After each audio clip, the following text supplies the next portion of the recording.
Desde Maxwell y Marconi, las evidencias de la capacidad predictiva de las matemáticas no han hecho más que aumentar, especialmente en el mundo de la física.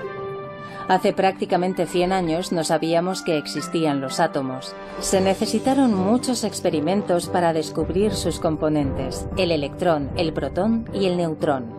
Pero cuando los físicos quisieron profundizar, las matemáticas iban en cabeza, revelando finalmente un auténtico zoo de partículas elementales.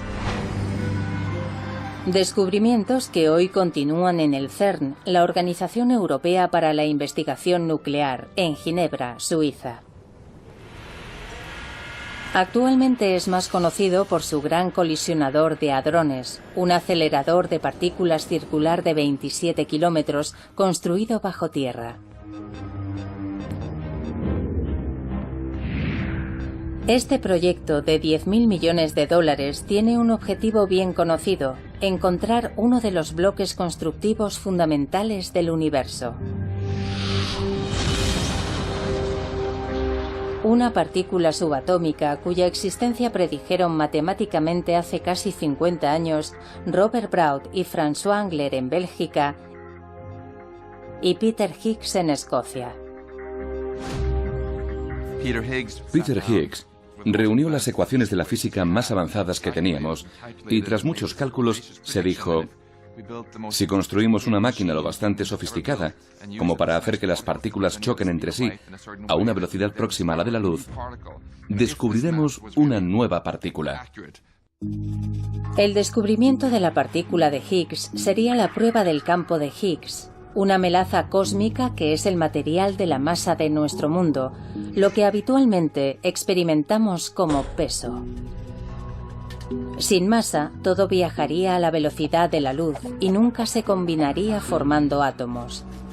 Eso es lo que convierte al campo de Higgs en una parte fundamental de la física. Y por eso llaman a la partícula de Higgs partícula de Dios. En 2012 se pudo constatar la veracidad del trabajo realizado por Peter Higgs y sus colegas hace unas décadas.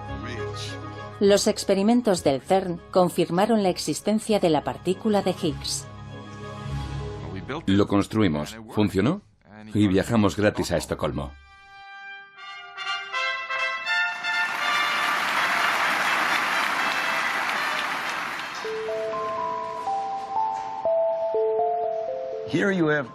Eran teorías matemáticas que hacían predicciones muy exactas sobre la posible existencia de algunas partículas fundamentales en la naturaleza. Y lo creas o no, se hicieron experimentos y se descubrieron las partículas que las matemáticas habían predicho. Para mí es algo asombroso. ¿Por qué funciona y por qué son las matemáticas tan poderosas?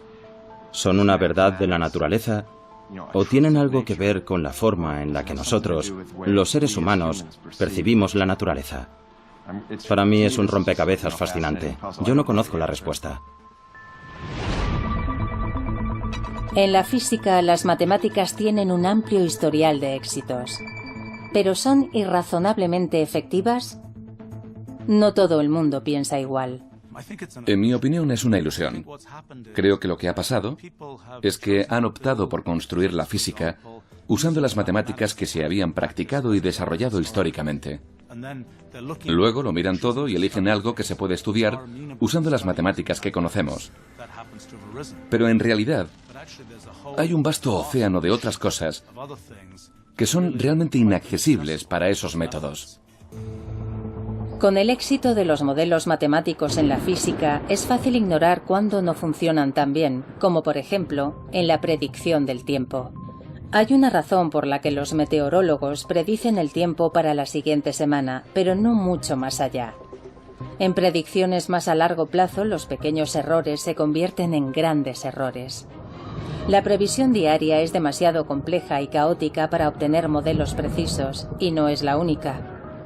Lo mismo sucede con el agua que hierve en el fuego, con el mercado bursátil, con la interacción de las neuronas en el cerebro,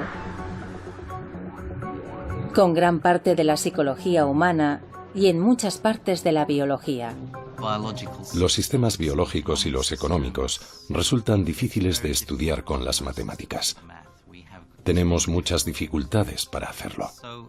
Por eso yo no veo las matemáticas irrazonablemente efectivas, sino razonablemente inefectivas.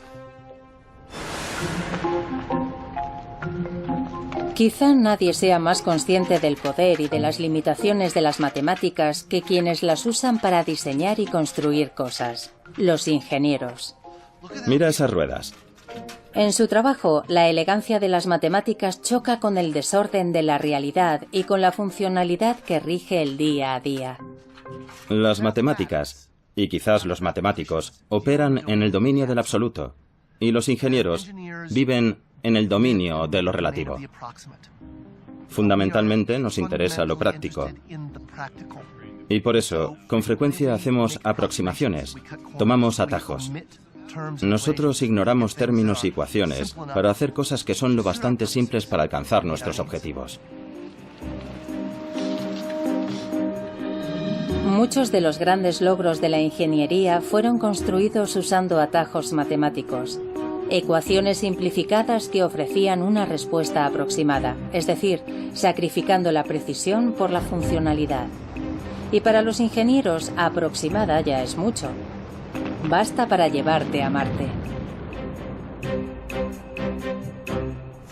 A los ingenieros no nos pagan por hacer las cosas bien, sino por hacer las cosas lo suficientemente bien. Muchos físicos ven una asombrosa precisión en la forma en que las matemáticas revelan los secretos del universo, haciendo que parezca una parte inherente de la naturaleza. Mientras que en la práctica, los ingenieros tienen que sacrificar la precisión de las matemáticas para que algo sea útil, haciendo que parezcan una herramienta imperfecta de nuestra propia invención. Entonces, ¿qué son las matemáticas? ¿Forman parte del universo o son una invención humana? Puede que ambas cosas.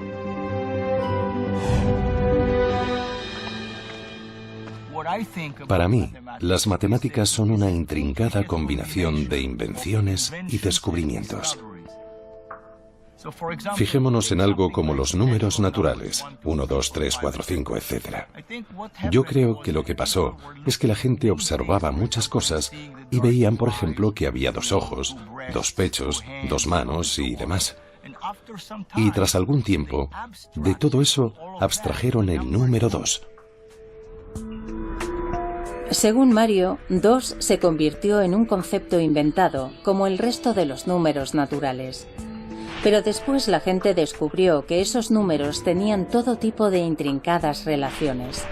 Eso eran descubrimientos. Inventamos el concepto y después descubrimos las relaciones entre los diferentes conceptos. Entonces, ¿esa es la respuesta? ¿Son las matemáticas un invento y también un descubrimiento? Es una pregunta con 2 respuestas. Sí, parece que ya estaba ahí. Y sí, es algo que surge de la naturaleza creativa más profunda del ser humano. Puede que tengamos alguna idea sobre cómo funciona todo esto, pero no conocemos todas las respuestas. Al final, sigue siendo el gran misterio de las matemáticas.